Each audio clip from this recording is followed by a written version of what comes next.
नमस्कार, जय हिंद, वंदे मातरम। साथियों, बहुत बहुत स्वागत है आप सभी अभ्यर्थियों का आपके अपने YouTube चैनल एग्जाम ट्रिकी में। दोस्तों, इस वीडियो में बात करूंगा टीचिंग मैथोलॉजी सब्जेक्ट पर, यानी कि इसका पूरा का पूरा सिलेबस आपको मिलने वाला है इस वीडियो में। वीडियो को अंत तक देखिएगा। चैनल पर यदि पहली बार विजिट कर रहे हैं तो चैनल को सब्सक्राइब करने के बाद में बेल आइकन को प्रेस कर लीजिएगा। अपने मित्रों के पास में वीडियो को शेयर करना ना भूलिएगा। दोस्तों, सभी मित्रों के पास में वीडियो को शेयर कर दीजिएगा। यह पेपर आपका लास्ट पेपर है सेकेंड ईयर का। इसके बाद में सारे के सारे आपके पेपर समाप्त होते हैं और 14 तारीख के बाद में आप लोग 15 अगस्त को मनाएंगे स्वतंत्रता दिवस।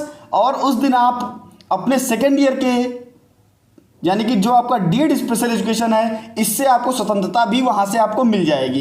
तो चलिए बात करते हैं आज टीचिंग मैथोलॉजी सब्जेक्ट पर। दोस्तों, जैसा कि यह पेपर आपका सेम टू सेम अगर आधारित है तो आपका जो फर्स्ट ईयर में फोर्थ पेपर था, लगभग वहीं से सारी चीज़ें यहाँ पर रखी हुई हैं। कुछ नई चीज़ों का समावेशन है जिन पर हम बात करेंगे, इंपॉर्टेंट चीज़ों पर बात करेंगे। तो पहला आपका यूनिट है दोस्तों, वहाँ पर सहायक व जो आपका सहायक सामग्री व शिक्षण सामग्री का उसका प्रबंधन व चयन किस प्रकार से किया जाएगा, इस पर बात हुई है।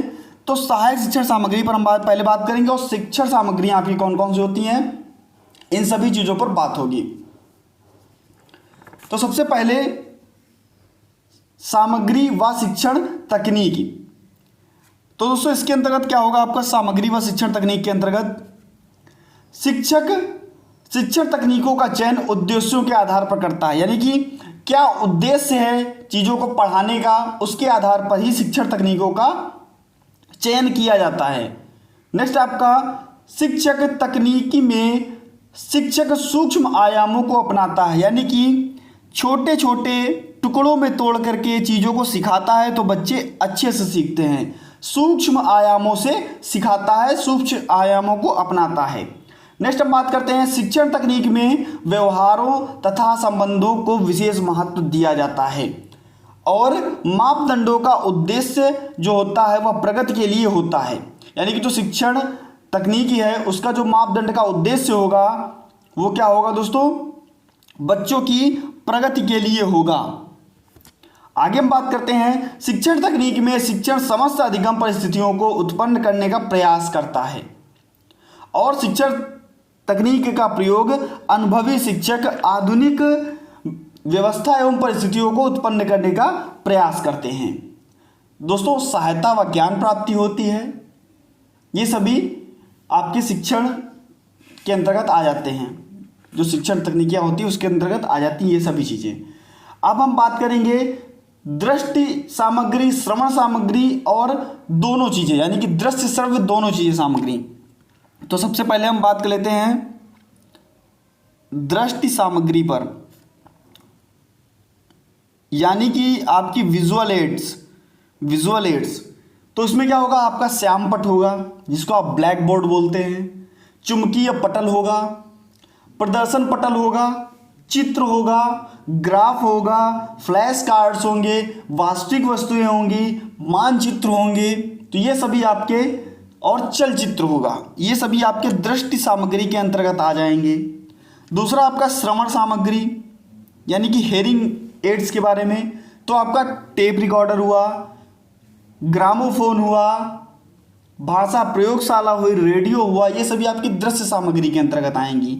और जो दोनों में, यानी कि दृश्य सामग्री भी हो और श्रवण सामग्री भी हो, तो उसमें दोस्तों आपका टीवी हुआ, प्रोजेक्टर हुआ, कंप्यूटर हुआ, लैपटॉप हुआ, आपका फ़ोन हुआ, ये सभी दोस्तों आपका आएगा दृश्य श्रव्य सामग्री के अंतर्गत। अब शिक्षण अधिगम में सामग्रियों के प्रयोग में सावधानियां कौन कौन सी होनी चाहिए। आखिरकार शिक्षण जब सामग्री का हम प्रयोग करेंगे तो कौन कौन सी शिक्षण सामग्री का प्रयोग करना चाहिए और उनमें सावधानी क्या रखनी चाहिए। मेन बात जो है वो आपकी होगी सावधानियों पर, कौन कौन सी सावधानियां रखनी चाहिए। तो पहली सावधानी, एक ही पाठ में अत्यधिक टीएलएम का यूज नहीं करेंगे। दोस्तों, शिक्षण अधिगम सामग्री का एक ही पाठ में ज़्यादा यूज नहीं करेंगे। शिक्षण अधिगम सामग्री का उपयोग शिक्षण दिलाने व प्रयोग करने में अधिक समय नहीं लगाना चाहिए। शिक्षण अधिगम सामग्री ऐसी बनानी चाहिए जिससे कि बच्चे को किसी प्रकार की हानि ना हो, किसी भी प्रकार का नुकसान ना हो। शिक्षण अधिगम सामग्री स्वनिर्मित होनी चाहिए। छोटे बालकों को पढ़ाने के लिए TLM का यूज करना चाहिए। अब हम बात कर लेते हैं दोस्तों सहायक शिक्षण सामग्री के महत्व पर अगर हम बात करेंगे तो महत्व क्या होते हैं। तो बालक के बौद्धिक स्तर के अनुकूलित करना। आपसे 2 नंबर में पूछ सकता है कि सहायक शिक्षण सामग्री का महत्व बताइए। अच्छी शिक्षण सामग्री में वंचित परिवर्तन लाने वाली तथा उद्देश्यों की पूर्ति करने वाली चीज़ों को बताना। यह प्रत्यक्ष अनुभव प्रदान करता है। यह शिक्षार्थियों में अवधान केंद्रित करने में लाभदायक होता है। बच्चों की रुचि व जिज्ञासा बढ़ती है। इसमें समय की बचत होती है और अधिक अवबोधन विकसित होता है। यह शिक्षण प्रक्रिया को सरल बनाता है। अब हम बात करते हैं हिंदी की शिक्षण विधियों पर और फिर बात करेंगे विज्ञान व गणित की शिक्षण विधियों पर। विज्ञान व गणित की शिक्षण विधियों पर तो हिंदी की शिक्षण विधि आपकी गतिविधि विधि होगी, आपकी अभिनय की विधि होगी, अर्थबोध, व्याख्यान और व्यास विधि। तो ये आपकी हिंदी की शिक्षण विधियाँ थी। और आपकी तुलना विधि हो गई, समीक्षा विधि हो गई, प्रश्नोत्तरी विधि हो गई, अर्थकथन विधि हो गई, यह आपकी हिंदी की हो गई। और विज्ञान और गणित की शिक्षण विधियाँ क्या होंगी? व्याख्यान करना, प्रदर्शन करना, आगमन विधि, निगमन विधि, खोज विधि, ये सभी आपकी गणित और विज्ञान की हैं। विश्लेषण विधि, संश्लेषण विधि, प्रयोगशाला विधि, प्रयोजन विधि, समस्या समाधान विधि। तो ये सभी आपकी जो विधियां हैं ये गणित और विज्ञान की विधियां थी। नेक्स्ट हम बात करते हैं प्रेरित वातावरण या माहौल तैयार करना। आखिरकार बच्चे को पढ़ाते समय प्रेरित वातावरण और माहौल किस प्रकार से तैयार करेंगे? बच्चे को हम किस प्रकार से पढ़ाएंगे तो बच्चा अधिक सीखेगा, उसका जो अधिगम होगा वह प्रभावशाली होगा। तो दोस्तों सबसे पहले हम पुनर्वर्णन का प्रयोग करेंगे, क्रमबद्धता लाएंगे। जो भी पाठ हम पढ़ाएंगे उसमें क्रमबद्धता लाएंगे। ये नहीं कि हमने उसको अगर कुछ पढ़ाया है तो पहले हमने 100 से गिनती स्टार्ट की और 1 तक सिखाते हुए लाए। नहीं दोस्तों, पहले 1 से और फिर 100 तक जाएंगे और उस चीज़ का हम बार बार अभ्यास कराएंगे। साथ ही साथ जो चीज़ें बच्चे को नहीं समझ में आ रही हैं उसको हम विभेदीकरण के माध्यम से उसको हम भेद करके सिखाएंगे। विभेदीकरण के माध्यम से सिखाएंगे। जैसे मान लीजिए ये शाह हुआ आपका, ये शाह हुआ और ये शाह हुआ, तो इनमें बच्चे को कैसे बताएंगे कि कौन सी सा कौन सी है? तो विभेदीकरण करके हम सिखाएंगे। उनका उच्चारण जो है वो सही सिखाएंगे। सामान्यीकरण करके सिखाएंगे कि ये आपका मान लीजिए किसी भी मैंने आपको जानवर को अगर बच्चे को सिखाया तो क्या किया जाएगा, उसका सामान्यीकरण करेंगे हम कि ये है जानवर जिसके हैं 4 पैर, इसको एक पूंछ है, इसकी मुंह है, ये सभी हम उसको बताएंगे। लेकिन उसी के सामने अगर वैसी दूसरी कोई चीज़ आ जाती है तो उसमें हम उसको भेद करके बताएंगे कि नहीं ये कुत्ता है और ये आपका बिल्ली है। तो इस प्रकार से चीज़ों का विभेदीकरण और सामान्यीकरण करके सिखाएंगे। अधिगम, जो अच्छी शिक्षण सामग्री के गुण क्या होते हैं? अच्छी शिक्षण सामग्री होती है, उसके गुण क्या होते हैं? तो अच्छी शिक्षण सामग्री आकर्षक व रुचिकर होनी चाहिए जिससे कि बच्चों को दोस्तों पढ़ने में मज़ा मिले, पढ़ने में उन्हें बहुत ही मनोरंजन मिले, उनको ज़्यादा से ज़्यादा हम सिखा सकें, जिससे विद्यार्थियों का अवधान आसानी से कराया जा सकता है, उनको अच्छे से सिखाया जा सकता है। और ज़्यादा महंगी नहीं होनी चाहिए दोस्तों। जो शिक्षण अधिगम सामग्रियां हैं वो ज़्यादा महंगी नहीं होनी चाहिए। नेक्स्ट आपका ये बालक के बौद्धिक स्तर के अनुकूलन में होनी चाहिए, यानी कि जो भी बालक का बौद्धिक स्तर है उसके अनुसार अनुकूलित होनी चाहिए जो शिक्षण अधिगम सामग्रियां आपकी होती हैं। नेक्स्ट आपका अच्छी शिक्षण सामग्री विद्यार्थियों में वांछित परिवर्तन लाने तथा उसके उद्देश्यों की प्राप्त करने के लिए सहायक होती है। ये छात्रों को प्रेरणा व नवाचार की भावना उत्पन्न कराती है। तो प्रबंधन इनका किस प्रकार से करेंगे? प्रबंधन इनका करेंगे हम विधियों के आधार पर, यानी कि अगर हम इन सभी चीज़ों का इस जो शिक्षण सामग्री इसका प्रबंधन करेंगे तो किस प्रकार से करेंगे?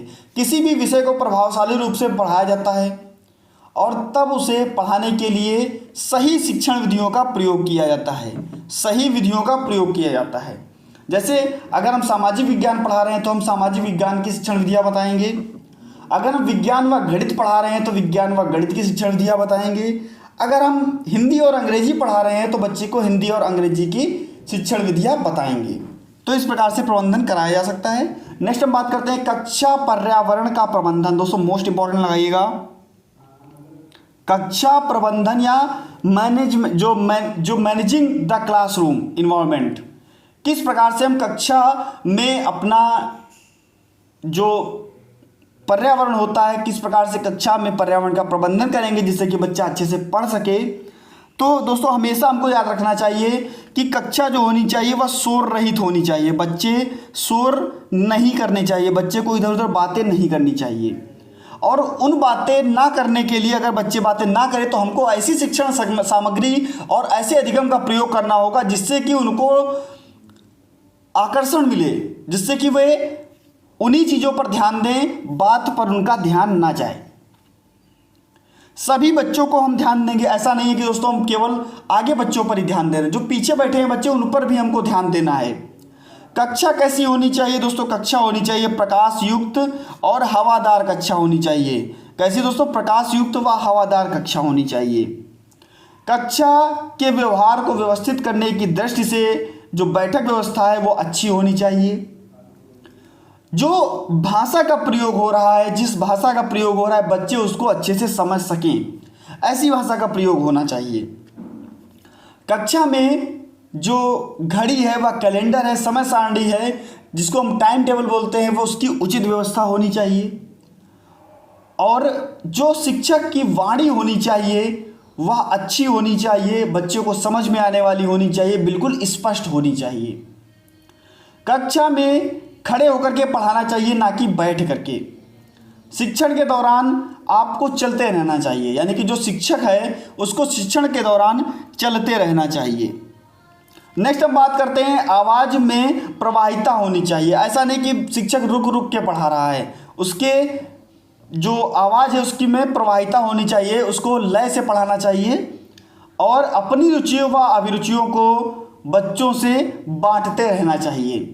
बच्चों को शिक्षण कक्ष के दौरान दोस्तों नृत्य हुआ, संगीत हुआ, हास्य कार्यक्रम हुए, इनमें सब में शामिल करना चाहिए जिससे कि उनका जो दिमाग है वो डाइवर्ट हो और वे अच्छे से सभी चीज़ों में भाग लेकर के अच्छा कार्य करें।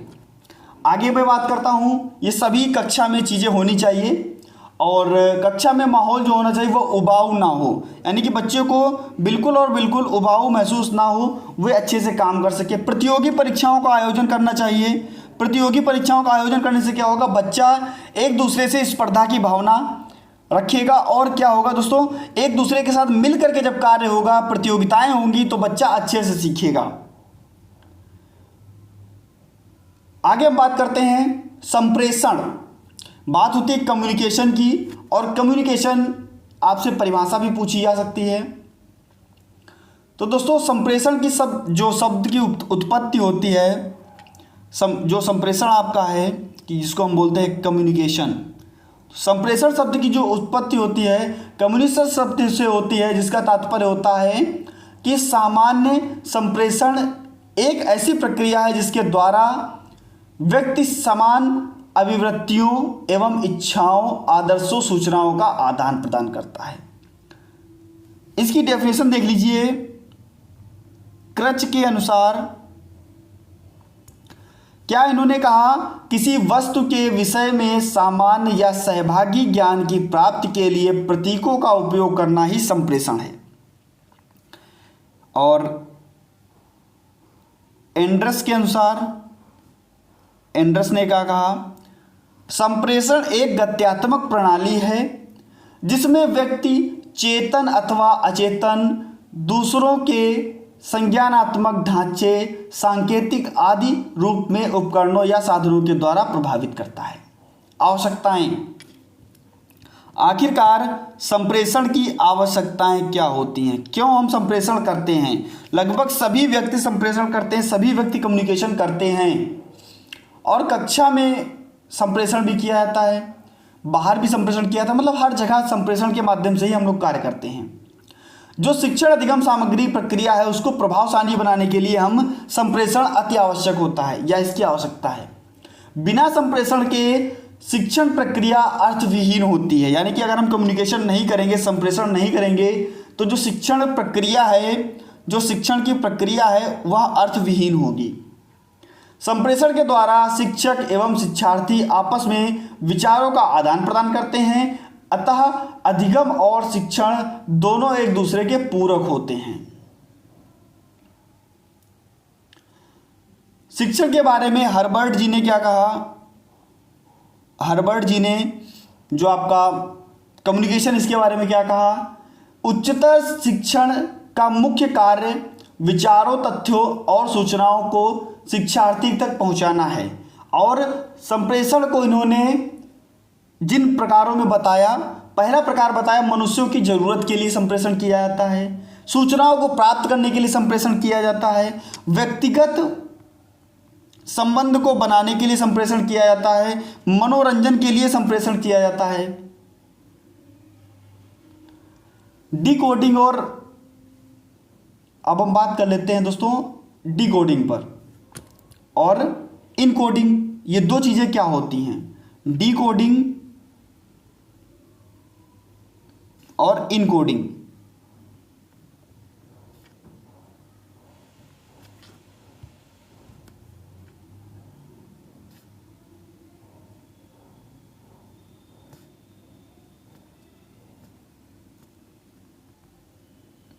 पहले हम डिकोडिंग पर बात कर लेते हैं।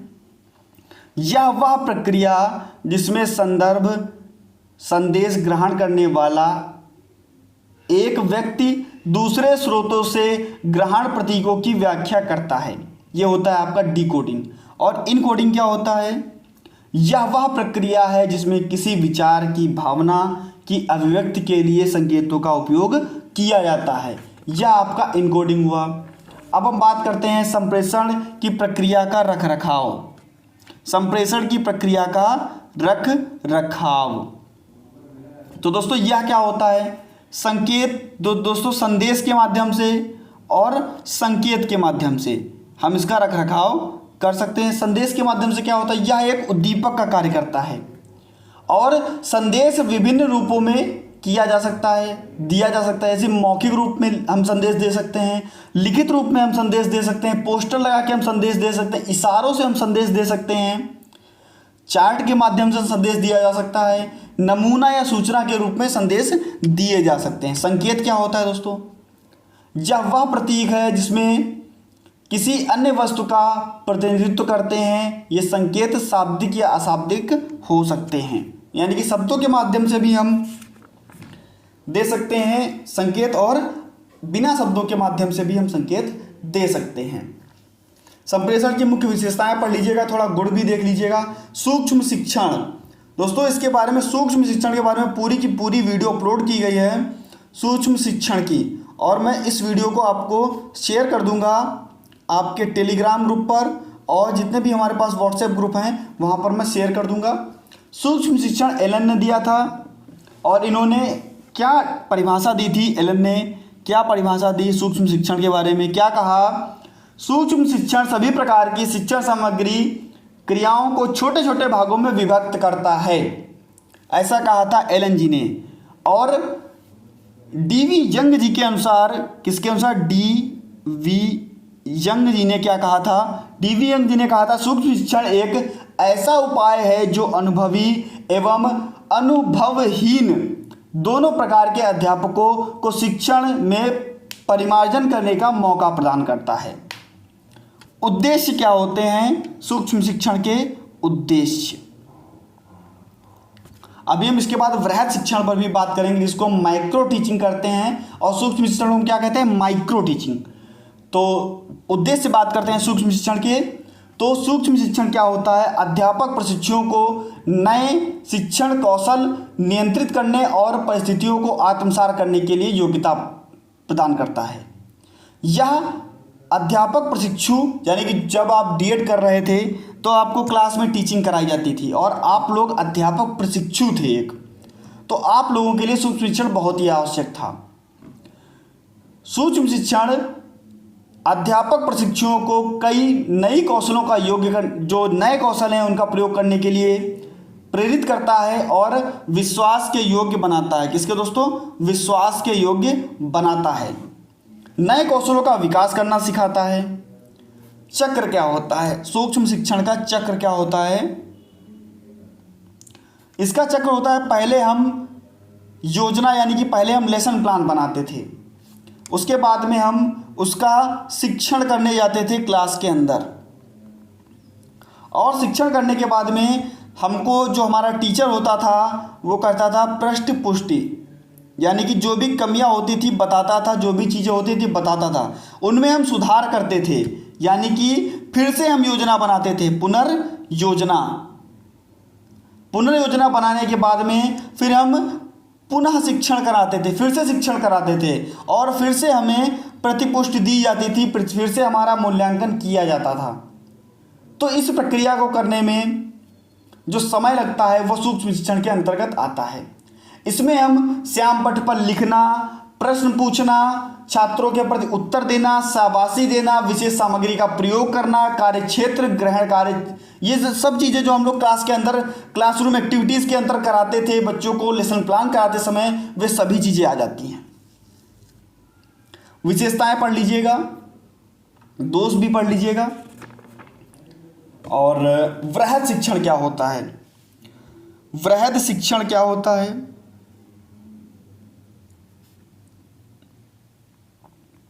वृहद शिक्षण इसको हम बोलते हैं मैक्रो टीचिंग। आपका सूक्ष्म शिक्षण था माइक्रो टीचिंग और यह होता है आपका माइक्रो टीचिंग। यह प्रायः 10 मिनट से अधिक का शिक्षण होता है।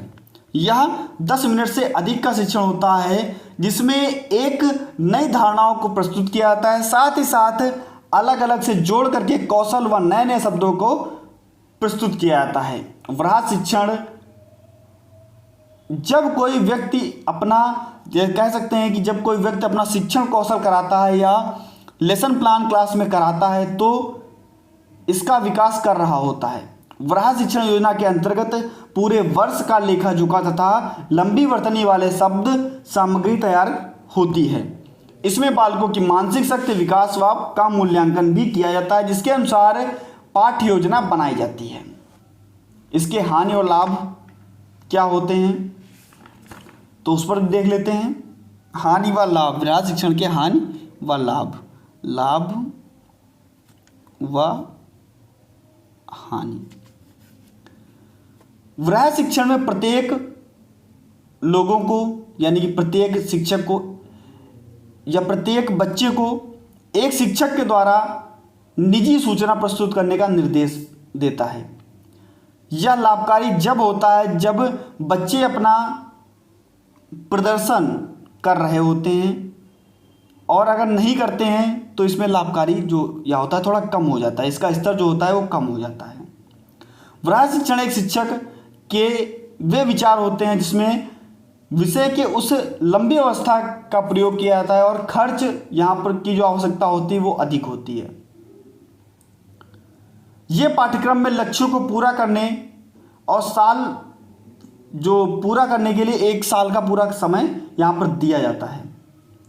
देन हम बात करते हैं आपका यूनिट 2 पर, जहाँ पर आपसे कहा गया कि दैनिक जीवन में विज्ञान की उपयोगिता और मैथ के बारे में भी बात की गई, यानी कि दैनिक जीवन में हमारा मैथ का क्या रोल होता है, दैनिक जीवन में हमारा साइंस का क्या रोल होता है। तो इन सभी चीज़ों पर मैथ और साइंस पर बात हुई, और यह दोनों चीज़ें आपने फर्स्ट ईयर में भी पढ़ी होगी।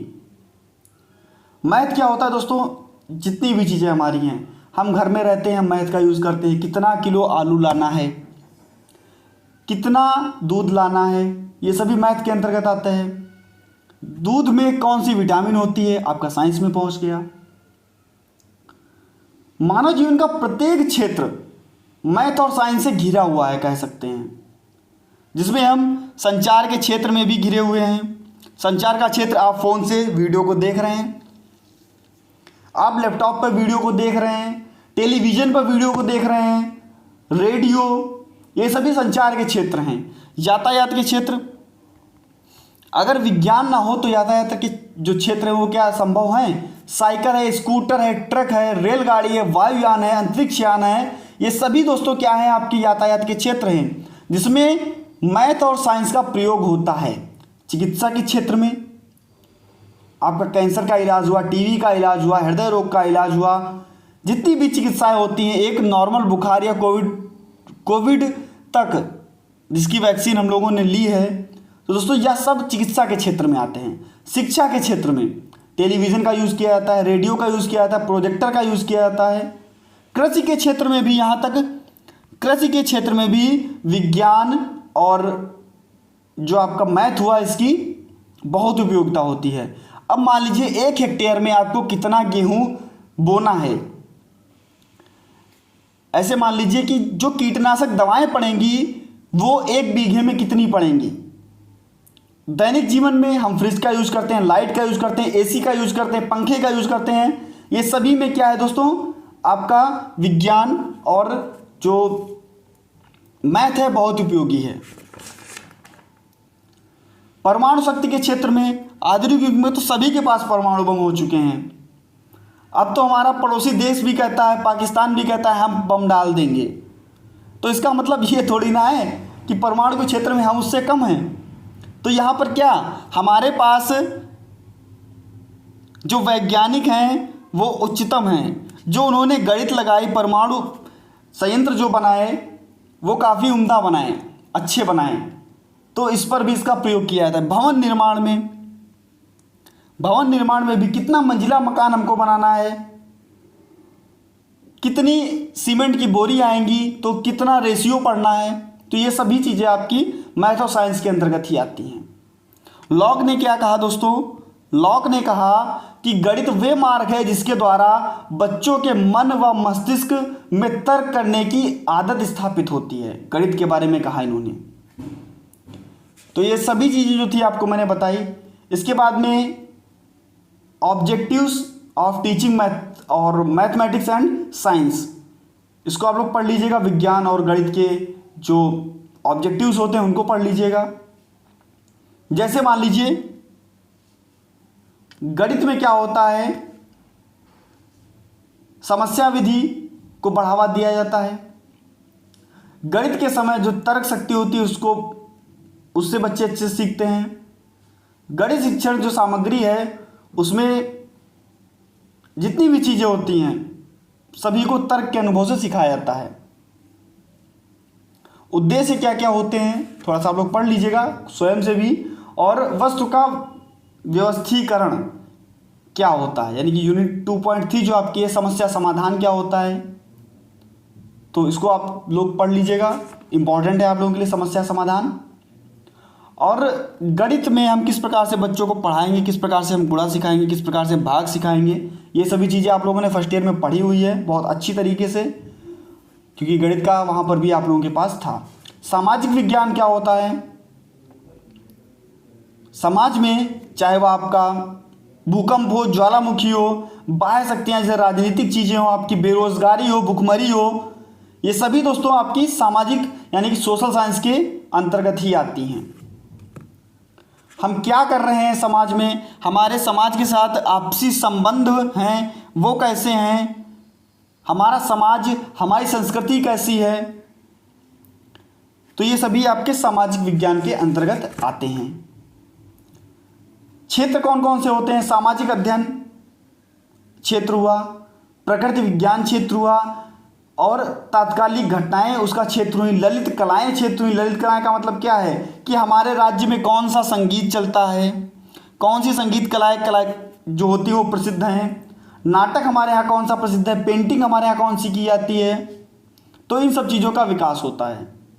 विभिन्न संस्कृतियाँ कैसी हैं हमारे यहाँ, राष्ट्रीयता की भावना उत्पन्न होती है, जातिवाद, समुदायवाद, भाषावाद, ये सभी चीज़ें जो हैं दोस्तों जो आपका सामाजिक विज्ञान है इसके अंतर्गत आती हैं। सामाजिक विज्ञान के अंदर शिक्षण के उद्देश्य यानी कि ऑब्जेक्टिव्स पर बात हो रही है।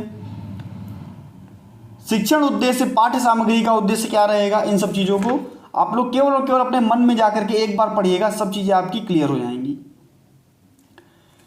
और इसके बाद में आपसे हम बात कर लेते हैं नेक्स्ट टॉपिक पर, आपका उपागम और तकनीकी।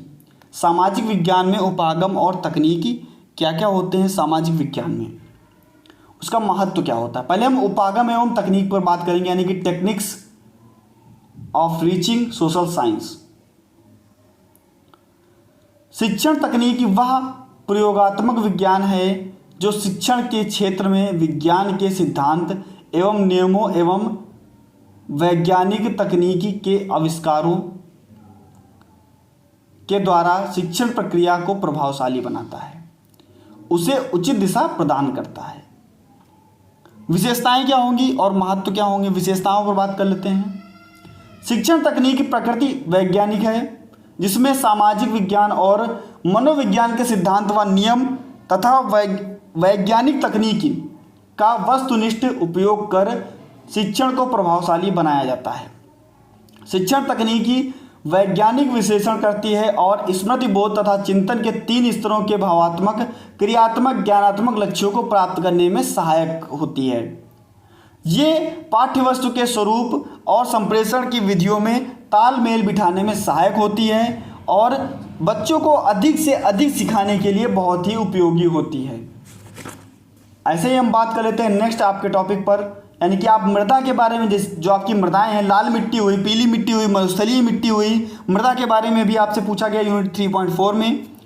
तो वहाँ पर आपका काली मिट्टी, लेटेराइट मिट्टी, वन में पाई जाने वाली मिट्टी, चिकनी मिट्टी, बरवरी मिट्टी, मृदा अपरदन किस प्रकार से होता है, जो खनिज है हमारे यहाँ कौन कौन से हैं, बॉक्साइट, अभ्रक, सोना, जिप्सम, नमक, इन सभी के बारे में आप लोग पढ़ लीजिएगा, बहुत ही अच्छे टॉपिक हैं ये। कोयला यानी कि सख्त संसाधन, कोयला आपका हुआ, खनिज तेल हुआ, गैस पाइपलाइन हुई, प्राकृतिक गैस हुई, प्राकृतिक गैस आपका जल विद्युत हुआ, आपका परमाणु संयंत्र हुआ, सौर ऊर्जा हुआ, ये सभी चीज़ें आ गई।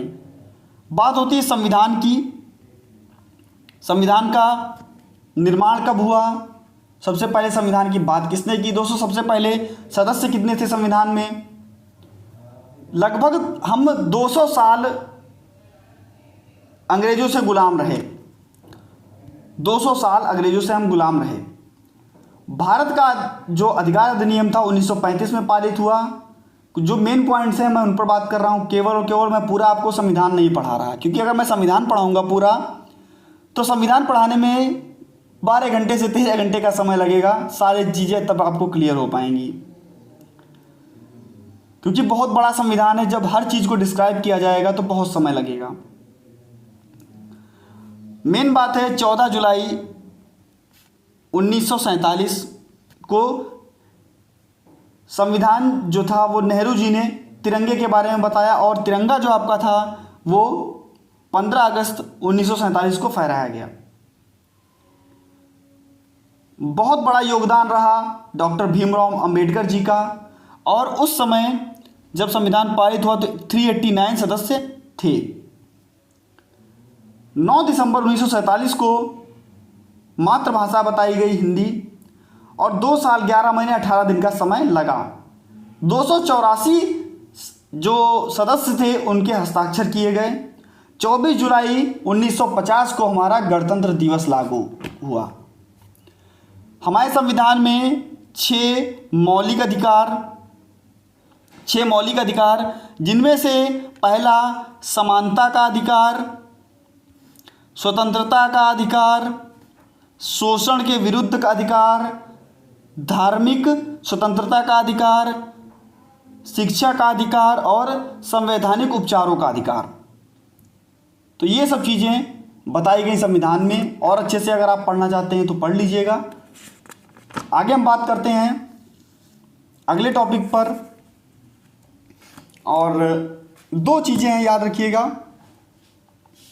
एक निदानात्मक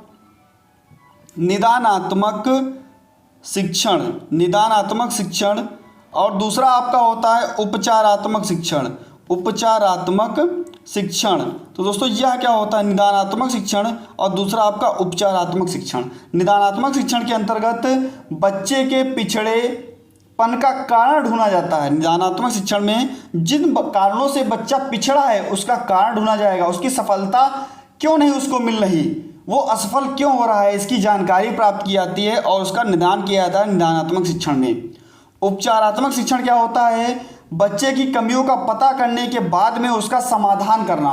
निदान में क्या होता है, उसकी कमियों का हम पता करेंगे, लेकिन उपचार में हम उसका समाधान करेंगे, उन कमियों का हम समाधान करेंगे।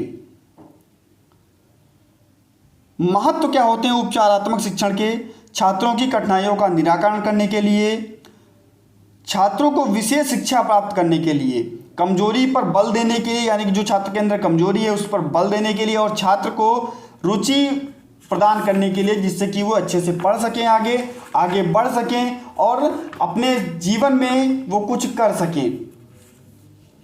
नेक्स्ट आपका हिंदी के बारे में बताया गया कि आपको दिन प्रतिदिन की क्रियाओं में हिंदी का क्या महत्व रहेगा। हिंदी हमारी राष्ट्रभाषा है, जिसे हम राज्य भाषा के रूप में, द्वितीय राजभाषा के रूप में इसको हम जानते हैं। और आप इसको थोड़ा सा अगर पढ़ेंगे, काफ़ी शुद्ध है, काफ़ी सरल है। इसमें हम जो आपका शुद्ध वर्तनी होता है उसका प्रयोग करते हैं। और उद्देश्य क्या क्या होते हैं थोड़ा सा आप पढ़ लीजिएगा, और इसके विश्लेषण, जो उद्देश्यों का विश्लेषण होता है वो क्या होता है। तो दोस्तों इसके अंतर्गत ज्ञानात्मक कौशल आपका आता है, कौशलात्मक कौशल आता है आपका, रसात्मक कौशल आपका आता है, सृजनात्मक कौशल आता है और अभिवृत्तात्मक कौशल आता है। निदानात्मक परीक्षण आप लोग थोड़ा पढ़ लीजिएगा क्या होता है, उपचारात्मक परीक्षण क्या होता है, और दृश्य श्रव्य सामग्रियां पढ़ लीजिएगा। सुनने की आवश्यकता हमें क्यों पड़ती है, सुनने की योग्यताएं क्या क्या होनी चाहिए, और इस प्रकार से लगभग आपका विराम चिन्ह का प्रयोग क्या होता है, लेखन के प्रकार क्या होते हैं, लेखन कार्य के प्रकार। दोस्तों लेखन कार्य के प्रकार क्या क्या होते हैं, इसमें हम पत्र लेखन करते हैं और आपका व्याख्यान विधि का प्रयोग करते हैं, निबंध का लेखन करते हैं, कहानी, एकांकी और जीवनी का लेखन करते हैं। लिखने समय योग्यताएं क्या क्या होनी चाहिए, योग्यताएं, लेखन कला करते समय योग्यताएं, तीव्र गति से जो लिखावट होनी चाहिए उसका अभ्यास होना चाहिए, बिना लाइन वाले कागज पर सीधे लिखने का प्रयास करना चाहिए, उसकी योग्यता होनी चाहिए, श्याम पट पर सुपाठ्य लेखन व अध्ययन कार्य होना चाहिए, शुद्ध वर्तनी का प्रयोग होना चाहिए, अनुस्वारों का प्रयोग होना चाहिए और विराम चिन्हों का प्रयोग होना चाहिए, सही जगह पर सही विराम चिन्ह का प्रयोग होना चाहिए। आप ग्रामर के बारे में पढ़ लीजिएगा, और ग्रामर के बारे में सीताराम चतुर्वेदी जी ने क्या कहा था, ग्रामर के बारे में सीताराम चतुर्वेदी जी ने क्या कहा था, सीताराम चतुर्वेदी जी ने क्या कहा, भाषा के प्रयोग का उचित रहस्य समझने के लिए व्याकरण का ज्ञान अति आवश्यक है। टीचिंग वोकेबलरी और ग्रामर के बारे में निगमन विधियां यहाँ पर आपको मिलेंगी, आगमन विधियां मिलेंगी, प्रत्यक्ष विधि मिलेगी और व्यवहारिक विधियां मिलेंगी, तो इसको आप थोड़ा सा पढ़ लीजिएगा। और इंग्लिश का हमारे जीवन में क्या रोल है इसको पढ़ लीजिएगा। यहाँ पर आपको केवल और केवल पढ़ के समझना है, अपने ओन वर्ड्स में समझना है आपको, ना कि जो बताया जा रहा है, जो कॉपी में लिखा है उसको समझना है। आपको अपने शब्दों में समझना है और इस पेपर को आपको अपने शब्दों में ही लिखना है, क्योंकि मुझे पता है कि सबसे कठिन जो आपको पेपर लगता है वो यही पेपर लगता है। अगर मैंने ये बात सही कही हो तो आप लोग कमेंट सेक्शन में बताइएगा कि यह बात मैंने सही कही या नहीं। अगर आपको सभी सब्जेक्ट में सबसे कठिन पेपर लगता है तो यही लगता है, और सबसे ज़्यादा अगर दोस्तों आपके नंबर आएंगे, अगर आपने कॉपी में लिखा है तो सबसे ज़्यादा नंबर इसी पेपर में आपके आने वाले हैं। दो पेपर आपके हैं जिसमें सबसे ज़्यादा नंबर आते हैं, एक आपका परिवार और समुदाय में, और दूसरा आपका ये पेपर हुआ। सबसे ज़्यादा नंबर अगर मार्किंग मिलती है सबसे ज़्यादा इन्हीं पेपरों में मिलती है। अच्छे से जाइएगा, क्वेश्चन कोई छोड़िएगा नहीं। अगर आपको नहीं पता है तो अपने शब्दों में उसको लिखिएगा, उसके बारे में समझना है आपको, अपने दैनिक जीवन की क्रियाओं को देखना है। आप अपने दैनिक जीवन में किस प्रकार से गणित का यूज करते हैं, किस प्रकार से विज्ञान का यूज करते हैं, बस इसी प्रकार से आपको लिखना है। मिलते हैं दोस्तों नेक्स्ट वीडियो में आप लोगों के लिए कुछ नए टॉपिक के साथ में। इसके बाद में आपका जो शाम को वीडियो अपलोड होगी, जिसका आपको फैमिली एंड कम्युनिटी का जो आपका पेपर है उसको सॉल्व करके दिया जाएगा। उसके बाद में आपका मॉडल पेपर प्रस्तुत किया जाएगा। धन्यवाद दोस्तों।